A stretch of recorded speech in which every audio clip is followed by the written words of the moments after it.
Hi, this is Brad Cleveland, and welcome to the Q&A series, Thriving in the New Era of Customer Relationships.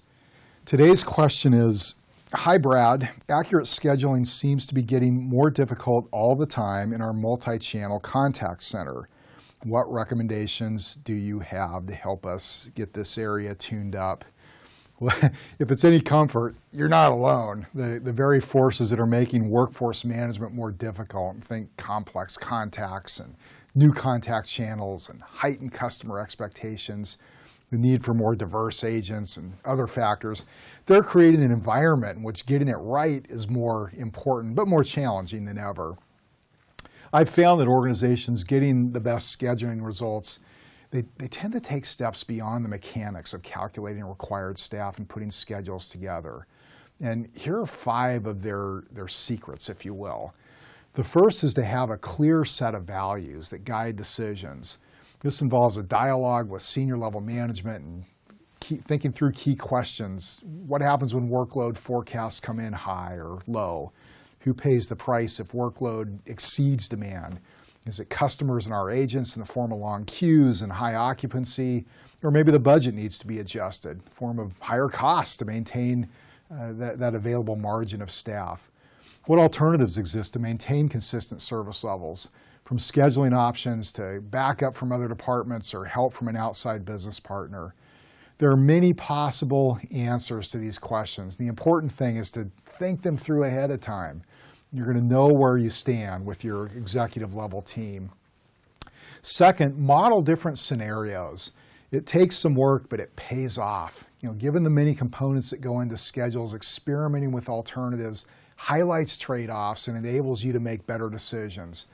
You want to play around with various variables, things like maybe call routing alternatives. What are the implications of changes in skills-based routing or overflow parameters? Look at policy changes. How would different parameters on breaks and adherence and work mode allocations, when are agents expected to do non-customer work, for example, how would those things change? Look at agent group structure. Should groups be more pooled or more specialized? Training, where can training and meetings best happen? Where should they best be scheduled? Now, modeling these things does take some time. You're basically having a person or a team go through different examples under different scenarios, but you'll get that investment back in multiples through better decisions. Third, ensure that all activities are included.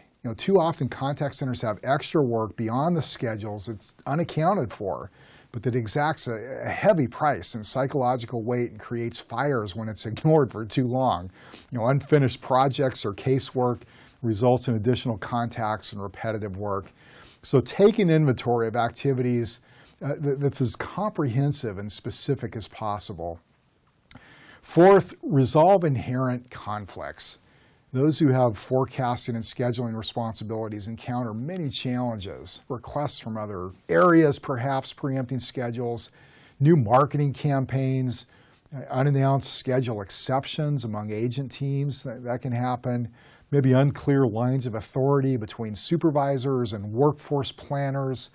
These challenges are not surmountable unless they go unaddressed. Don't let them go unaddressed. Finally, ensure your process is as flexible and inclusive as possible. Scheduling's creative, it's iterative, there's an art to it, and there's so many alternatives, ranging from adjusting breaks and start times to simple things to using home agents and pulling in subject matter experts from other departments and so many other alternatives. The challenges of meeting customer demands and more specifically forecasting and scheduling to handle customer service workloads effectively is going to continue to increase. We can all see that. So making this aspect of management a priority is a smart move because you're going to get better at it with practice and you're going to be better positioned for the environment that's taking shape. Thanks for the question. Much appreciated. Keep them coming. I will be back soon.